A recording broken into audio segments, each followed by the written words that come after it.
안녕하세요, 어르신들. 복지보조사 윤 팀장입니다. 요즘은 물가도 오르고 병원비도 걱정되고 그렇다고 자식들한테 손 벌리기도 참 눈치 보이잖아요. 그럴 때 우리가 꼭 챙겨야 하는 게 바로 정부 지원금이에요. 그런데 이런 생각 해보신 적 있으실 거예요. 우리 부모님도 받을 수 있는 돈이 있을까? 내가 뭘 받을 수 있는지 누가 좀 알려줬으면 좋겠다. 그런데 어디다 물어보면 되는 건지 헷갈리고 주민센터도 너무 바쁘고 그래서 그냥 지나쳐버리신 경우 많으셨을 거예요. 오늘은 그 중에서도 어르신들이 받을 수 있는 대표적인 현금 지원금, 바로 효도수당이랑 장수수당에 대해 하나하나 쉽게 설명드릴게요. 이건 정말 신청만 하면 받을 수 있는데 몰라서 그냥 넘어가는 분들이 너무 많아서 꼭 알려드리고 싶었습니다. 먼저 효도수당이라는 건요, 어르신들을 모시고 사는 가족들에게 주는 수당이에요. 좀 더 정확히 말씀드리면 70세 이상 또는 85세 이상 부모님을 3대 또는 4대가 함께 모시는 가정에 지자체에서 매달 혹은 명절마다 일정 금액을 드리는 제도예요. 예를 들어 볼게요. 서울 강북구에서는 85세 이상 부모님을 3대 이상 가정이 함께 모시는 경우 매달 5만 원을 드리고 있어요. 연간 60만 원이죠. 다른 지역은 더 많을 수도 있어요. 전북 남원시 같은 경우는 70세 이상 부모를 부양하면 매달 10만 원씩 지급합니다. 이렇게만 보면 벌써 연간 120만 원이 되는 거잖아요. 그런데 이게 자동으로 들어오는 돈은 아니에요. 반드시 신청하셔야만 받을 수 있어요. 어르신께서 직접 신청하셔도 되고 함께 사는 가족이 대신 해드릴 수도 있어요. 신청은 어떻게 하냐고요? 가까운 주민센터 가셔서 우리 집에 85세 넘은 어머니를 모시고 있어요. 효도수당 대상인지 한번 알아봐 주세요. 이렇게 말씀하시면 직원분이 친절하게 안내해 주실 거예요. 대부분은 가족관계 증명서나 주민등록등본, 그리고 경우에 따라 소득 확인 서류 정도만 있으면 신청 가능하답니다. 이런 효도수당은 지역마다 명절 특별지원금으로 나눠주는 경우도 있어요. 설날이나 추석 즈음에 일회성으로 30만 원에서 50만 원 정도 용돈처럼 지원하는 동네도 있어요. 제가 직접 상담드린 어르신 중에 인천 부평 사시는 78세 할머니가 계셨는데요. 자식 부부랑 손주랑 다 같이 사시는 분이셨어요. 그런데 효도수당이라는 게 있는 줄도 모르고 10년 넘게 아무 지원도 못 받으셨더라고요. 등본 확인해보니 딱 대상자셨고 신청하신 후엔 매달 5만 원씩 꾸준히 받으시면서 그 돈으로 병원비도 쓰고 손주 학용품도 사준다고 하셨어요. 정말 흐뭇했어요. 그 다음은 장수수당입니다. 이건 어르신 연세가 많으실수록 드리는 장수 축하금이에요. 80세 이상, 90세 이상, 100세 이상 이렇게 기준이 정해져 있는데요. 이것도 역시 지역마다 조금씩 달라요. 예를 들어서요. 부산 중구에선 90세 되시면 매년 10만 원에서 50만 원까지 축하금 또는 생활지원비 형태로 드리고요. 경기도 광명시는 100세 되시는 해에 무려 100만 원을 일시금으로 드리기도 해요. 이 돈으로 친구분들 식사 한번 사드렸다는 할아버지 이야기도 들었어요. 정말 흐뭇했죠? 단 하나 꼭 기억하셔야 할 점. 이 장수수당도 자동으로 들어오는 게 아니고요. 신청하셔야 받을 수 있어요. 주민센터에 가셔서 장수수당 대상인지 확인해달라고 하시면 대부분 도와주실 거예요. 요즘은 전화로 문의만 하셔도 먼저 안내해주는 곳도 많아요. 장수수당도 역시 서류는 간단해요. 주민등록등본이랑 신분증 정도만 있으면 신청 가능하고요. 혹시 기초연금이나 타 복지수당과 중복 여부는 동네마다 기준이 다르기 때문에 우리 동네 기준은 꼭 한번 확인해 보셔야 해요. 마지막으로 하나만 더 짚어드릴게요. 효도수당과 장수수당은 전부 지자체 자율사업이에요. 그러니까 지역마다 이름도 다르고 조건이나 금액도 다르고 신청기간도 다르기 때문에 내가 사는 동네 주민센터나 시청 복지과에 꼭 문의하셔야 해요. 그리고 이런 건 신청 안 하면 일원도 못 받는다는 사실 꼭 기억해 주세요. 지금까지 효도수당이랑 장수수당 이야기 어렵지 않게 설명드려봤습니다. 어르신들, 우리 이런 혜택은 세금으로 당연히 받아야 할 권리예요. 꼭 신청하셔서 필요한 데 쓰시고 편안한 노후 보내셨으면 좋겠습니다. 자, 두 번째는 무료로 가입되는 안전보험 이야기도 알려드릴게요. 그것도 몰라서 못 받는 분들이 정말 많거든요. 정말 속상합니다. 속상해요. 혹시 이런 말 들어보신 적 있으세요? 어르신은 보험 안 들어도 돼요. 지자체에서 이미 들어놨거든요. 이 말 처음 들으셨다면 지금 귀 쫑긋하고 들어보셔야 합니다. 정말 몰라서 못 받는 분들이 수두룩하거든요. 요즘은 갑자기 사고가 나거나 넘어져서 다치는 일도 많고 특히 어르신들은 골절이나 염좌 같은 게 생기면 회복도 오래 걸리잖아요. 근데 병원비가 만만치 않으니까 그냥 참자하고 병을 키우는 경우도 많더라고요. 근데 말이죠. 이제는 지자체에서 시민안전보험 혹은 구민안전보험이라는 걸 자동으로 가입해주고 있다는 사실 알고 계셨어요? 자, 하나하나 설명드릴게요. 시민안전보험이라는 건 말 그대로 동네 주민이면 자동으로 가입되는 무료 보험이에요. 보험료는 누가 내냐고요? 우리 시청이나 구청에서 전부 부담합니다. 우리는 그냥 주민등록만 돼 있으면 가입이 된 거예요. 이 보험이 보장해주는 내용이 정말 다양해요. 예를 들어 자연재해, 대중교통사고, 실버존이나 스쿨존에서 발생한 교통사고, 개 물림사고, 감염병 치료비 이런 것까지도 보장해줘요. 실제로요. 어느 시골 마을에 사시는 82세 어르신이 동네 길가에서 미끄러지셔서 손목을 다치셨거든요. 병원 진료비가 28만 원 나왔는데 이 시민안전보험으로 병원비 전액 돌려받으셨어요. 그분이 뭐라고 하셨냐면 아이고, 난 그런 보험을 들은 기억도 없는데 이게 다 되네?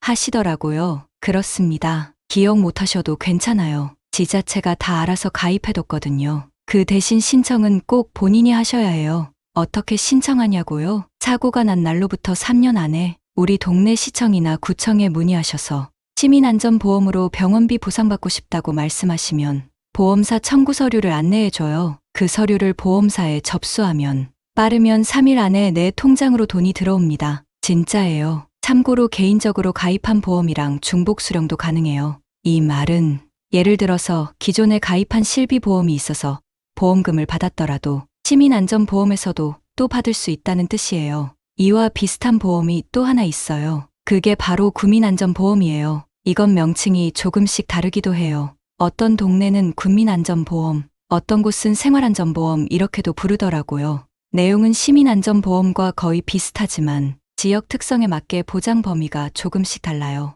예를 들어 서울 서초구는 실버존 사고 보장이 아주 잘 돼 있고 충남 공주시 같은 경우는 농기계 사고나 벌쏘임 보장이 포함돼 있어요. 또 어떤 동네는 전통시장 내 사고도 보장해주고요. 이런 건 어디서 확인할 수 있냐고요? 우리 동네 구청 홈페이지나 정부24 누리집 혹은 주민센터 복지과에 전화하시면 다 알려주세요. 그럼 이런 보험금은 왜 다들 못 받고 지나갈까요? 이유는 딱 하나예요. 몰라서 신청을 못하기 때문이에요. 보험은 자동가입이지만 보상금은 신청 안 하면 절대 주지 않아요. 그리고 대부분의 어르신들이 그런 게 있었어 하시고 그냥 지나가시더라고요. 저는 현장에서 어르신들 상담하면서 어머님 작년에 교통사고 났었다고 하셨죠? 그거 안전보험 신청하셨어요? 이렇게 여쭤보면 열의 9은 그런 거 몰라요 하세요. 정말 안타까운 일이죠. 혹시 지금 이 영상을 보고 계신 어르신 중에 최근 3년 안에 교통사고나 넘어짐 사고 있었던 분, 개에게 물렸거나 감염병으로 병원 치료받았던 분 계신다면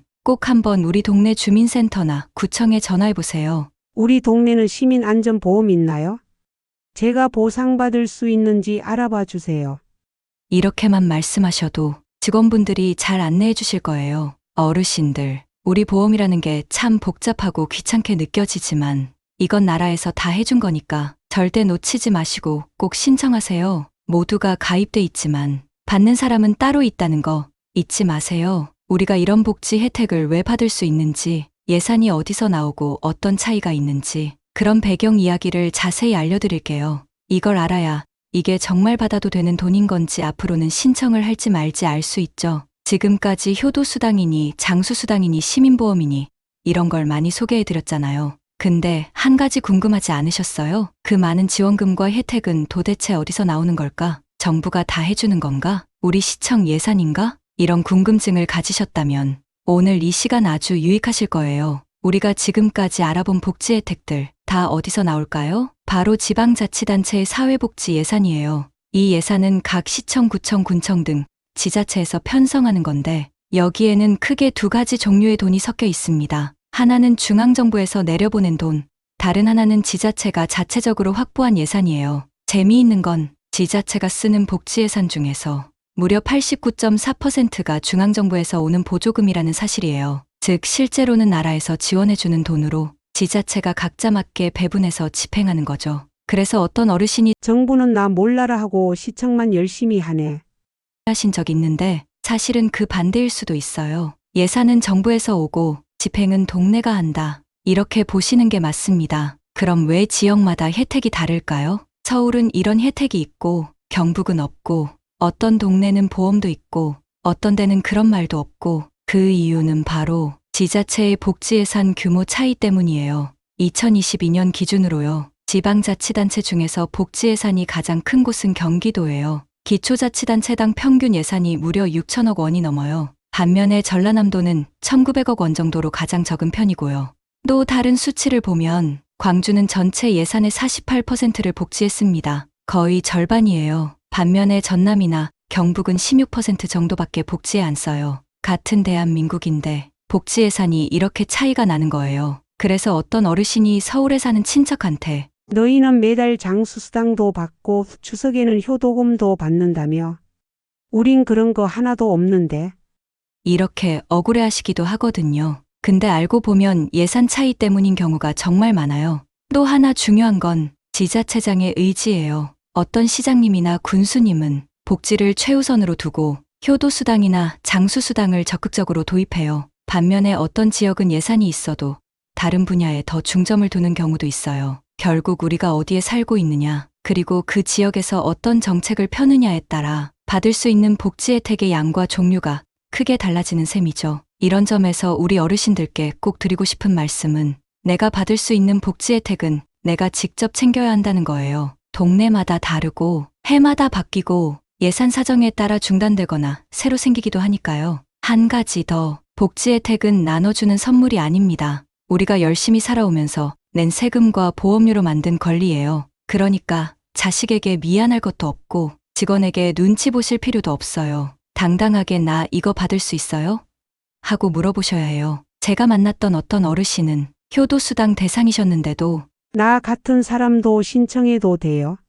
하고 조심스럽게 물으시더라고요. 저는 그때 이렇게 말씀드렸어요. 어머님께서 살아오신 시간만큼 당당히 받으셔야 할 권리입니다. 궁금한 거 있으시면 주민센터에 전화하셔서 우리 동네에는 어떤 복지 혜택이 있나요? 이 한마디만 던져보세요. 그게 시작이에요. 지금까지 윤 팀장이 알려드린 효도수당, 장수수당, 시민안전보험, 그리고 복지예산 이야기 도움이 좀 되셨을까요? 이런 건 진작에 알았으면 좋았을걸. 혹시 그런 생각 드셨다면요. 이 영상을 만든 보람이 생긴 거예요. 앞으로도 몰라서 못 받는 복지, 놓치기 쉬운 혜택들, 윤 팀장이 한 분 한 분 쉽게 풀어서 알려드릴게요. 꼭 도움되셨으면 좋겠습니다. 영상 보시고 이거 우리 옆집 할머니도 알아야 하는데 싶으시면 가족분들, 친구분들한테도 공유 한번 부탁드릴게요. 그리고요, 이런 정보 앞으로도 계속 알고 싶으시다면 화면 아래쪽에 있는 좋아요와 구독 버튼 꾹 눌러주시면 새로운 정보 올라올 때마다 편하게 받아보실 수 있어요. 어르신들 늘 건강하시고요. 다음에 더 좋은 이야기로 다시 찾아뵐게요. 감사합니다.